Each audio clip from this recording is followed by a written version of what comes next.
morning. Yours truly, Dan Adams, bringing you the commentary for this Friday free-for-all. And I'm going to get right into it. I want to talk about the Reverend Al Sharpton. And he's going to be a focal point in mine going forward. The Reverend Al Sharpton needs to be ashamed of himself. He needs to look within his heart and find out, okay, what am I doing? Am I actually spewing racial hatred? Yes. Am I dividing people? Yes. Now, one would think, if you're a reverend, then you're the one ilk of a shepherd leading its flock. Well, our shepherd as Christians is Jesus and the Almighty Father. Now, WWJD, what would Jesus do? What would Jesus do in these times of turmoil in America as far as racial and along racial lines? I really don't think he would be out there spewing all the racial hatred that Al Sharpton, the Reverend Al Sharpton, is doing and has been doing for many years. Jesus would be trying to find peace and calm and a common goal for all people to come together, not divide, bring them together. So Al Sharpton, you are stuck on stupid. Yes, you are stuck on stupid.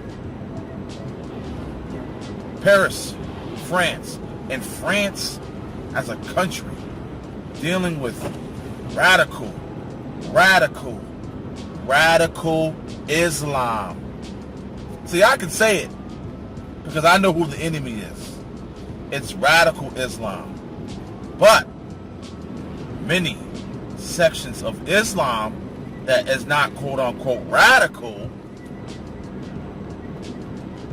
leaves you thinking about a lot of things and what that religion is. I'm not a scholar. I'm not an expert. I just read up on the things that I read up on. But you have Sally Cohn, who's a lesbian. Once again,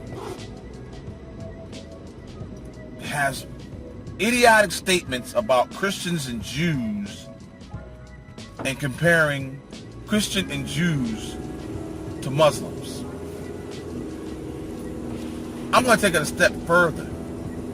If she was so intent on making this comparison, does she know, and this is not even Sharia law, this is just common Islamic law. They hate gays. They hate lesbians. They want gays and lesbians dead. Like I said, that's not Sharia law. That's not the radical law, Islamic law that's out there that's being practiced by millions of Muslims.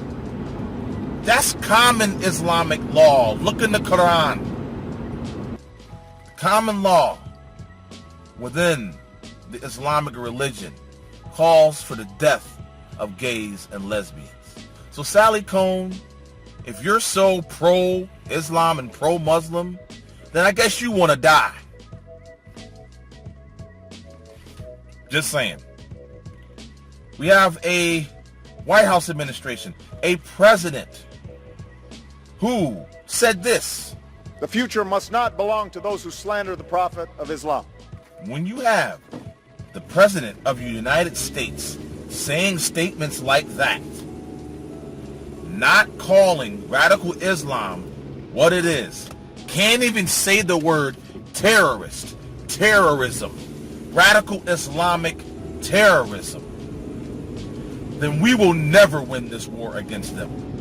Never, as long as he is in the presidency. You think about what the president said about slandering the name of the Prophet of Islam, what happened in Paris, and those 12 people dying, at that cartoon